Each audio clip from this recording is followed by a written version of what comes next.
While he's coming up, I had another question too. I'm familiar with two different, and this, I don't know if this is a fair question or not for you, Dr. Garwal, but I'm familiar with two different laboratories in the country that do antioxidant testing in plasma levels. One is an absolute value, and another is what they call a functional test. Are you familiar with these, and do you have a preference, or do you think they're both equally useful? There are two types of tests. One is straightforward levels. You know, how much level of this and level of that, which is the data I showed. The functional tests are there, and there are a lot of questions about their meaning. The ones most talked about are the LDL oxidation tests, you know, in relationship to heart disease and whether you can inhibit those. But for every test, the details I don't know, but all I can tell you is there's no one test that everyone accepts that this is what quantitates your antioxidant ability. Okay, and the antioxidant hypothesis is a good hypothesis. There are other people who believe that it's more differentiation, and that's the way these things act. I tend to believe the antioxidant aspect because there's a lot of structural dissimilarities between ascorbate, vitamin E, beta-carotene. The common things happen to be the antioxidant aspect, selenium, and it would be hard to give them other properties like differentiation in which they are equivalent. So I tend to believe the antioxidant. The assays, the total pool assays, I don't think there's one that's really fully accepted by everybody. The blood level assays are fairly reasonable. Good. Dr. Safe, I would like to just make you think a little bit. You mentioned that fish, for example, and marine animals increase their selenium content due to mercury poisoning, right? Don't you think? Well, that isn't exactly what I said. What I said was that the studies have shown that when fish contain mercury, they also contain elevated levels of selenium. And that seems to be protective for them. Because no, protective for human consumption because the mercury is already bound to the selenium by the time the human eats it. Okay. Protective for human consumption. Mm-hmm. And also, can't you think also that it might be protective for the animal per se? Of course. Right. And also, can't you think that we also, human beings or any other animal, can do the same if exposed to mercury? That's something that has to be looked up. Because there, you know, you just mentioned like an open question about it could be like a therapeutic option, but it has to be looked at. So I think it's very interesting point to look at. I agree with you wholeheartedly, and I hope I made that point. That is something that we need to investigate. Recent studies that have been conducted in Sweden are showing that in humans, that the selenium content of mercury-infested tissue is also higher. What significance is the important thing. Does this mean that the selenium is has neutralized the mercury in the body? Yes or no? I don't think these have been answered. These are questions that have to be addressed. One of the things that I was thinking is that at least marine animals and probably freshwater fish also will have their selenium supply, easily, but many humans don't have it. Difficult. So yeah. that's unless they're being supplemented or especially in Scandinavia. So that's a real big problem because many people who are eating processed food are unprotected. Mm-hmm. Agreed wholeheartedly. Actually, I just wanted to stretch, but Dr. Brenner, would you comment on the homeopathic treatment for the mercury? You implied that some people could be treated by classical homeopathy. Yeah, well, when I showed, the point I wanted to make when I showed that slide of all the health form with a lot of check marks that the patient had checked off, the question is, can they be helped by homeopathy or removing their amalgams? And that, I have seen patients that you could have a lot of fillings in their mouth and have root canals, and as a dentist you look and say, well, if I take these out they're going to improve, and odds are I think they would from experience, but they then go to the homeopath, and there's a very good classical homeopath in my area, and he will treat them with homeopathic remedies and they'll get better. So the thing is, somehow the oscillations that were disrupted. Remember, if we look at disease as being a disruption in these oscillation patterns, the homeopathic remedy was able to correct that. And so the thing is, what's best for the patient? And do all patients need their amalgams out? Or, what's the best way to look at this? And the main point I wanted to make was we just need to keep an open mind. And it isn't black and white.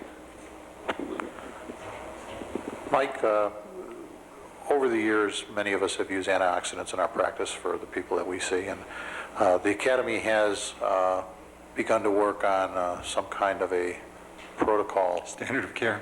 a standard of care. Could you elucidate that for the members? Could I what? Whatever, talk about it.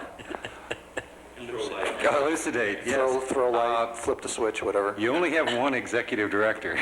I made a plea earlier today on the research aspects, and this is included. About a year ago, I attempted to start developing a standard of care based on science for the IAOMT on mercury detoxification or antitoxic therapy. Once again, I just ran out of time with this research study and everything else. So please, I urge Academy members to give me some help on this. And if you'll each take one subject, say one antioxidant, and do a Medlar's computer scan, get the research on it. Let's develop some files. I simply can't do all this myself. I had to set it aside. So please volunteer. I have a question, if I may. And I must apologize, Dr. Garowal, I had to be in and out of the room because of the research study that we're conducting here, so the question may have been answered. Am I to understand that you said that the incidence of oral cancer is high in India, the subcontinent of India? Yes. And I did catch early on that you highly connected the use of tobacco and alcohol to oral cancer. Does this hold true in India too as well? Is it the use of alcohol and tobacco that causes, or are there different causes for oral cancer in India than there are in North America?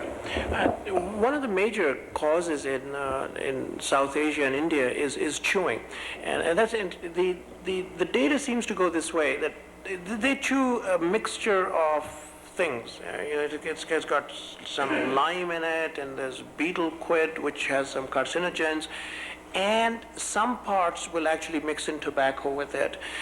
The latest information is that the greatest carcinogenic activity is when tobacco is present in that too, okay?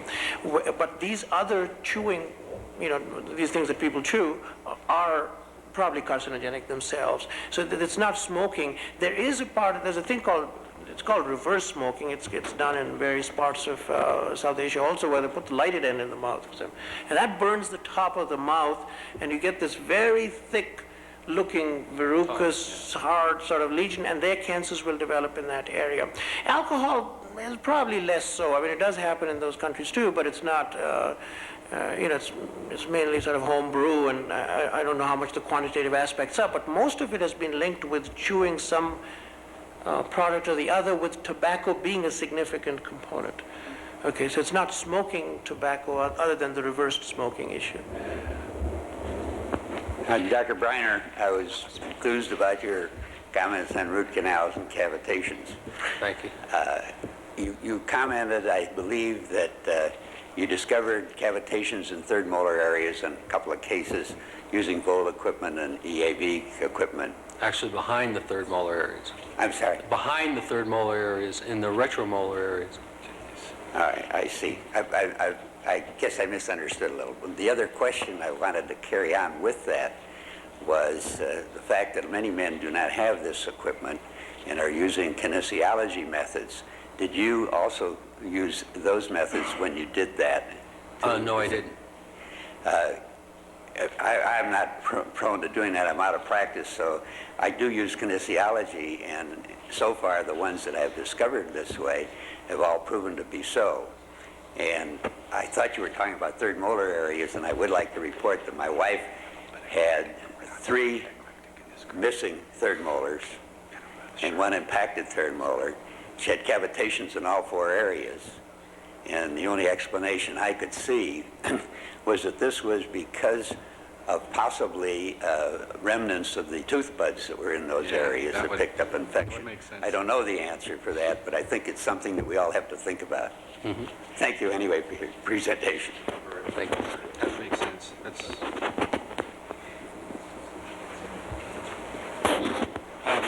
Just a comment. The other area that we should look at, first of all, your study showed very interestingly the effects of sustained antioxidant supplementation as being very beneficial. We wish that could go on more.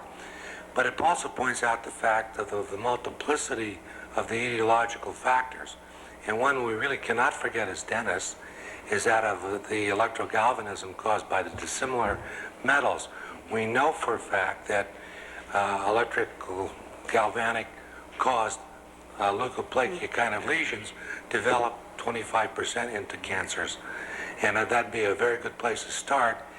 And of course, our American Dental Association, I don't think is looking or cares. Every 25 years in dental medicine, they discover it again. Somebody does a study, and that's the end of it. If I may make a comment, if there are patient groups available, one of our biggest problems is accessing a reasonable number of patients, and obviously I'm not familiar with the field, but if there are groups of patients, and what we're talking about, even 15, 20, in that number, one could certainly do a small trial. I just wouldn't know how to access that particular population.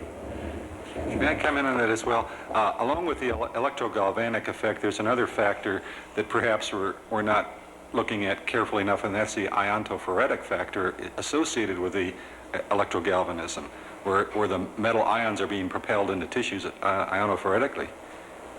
And that's been established by some research in Austria with mercury amalgam.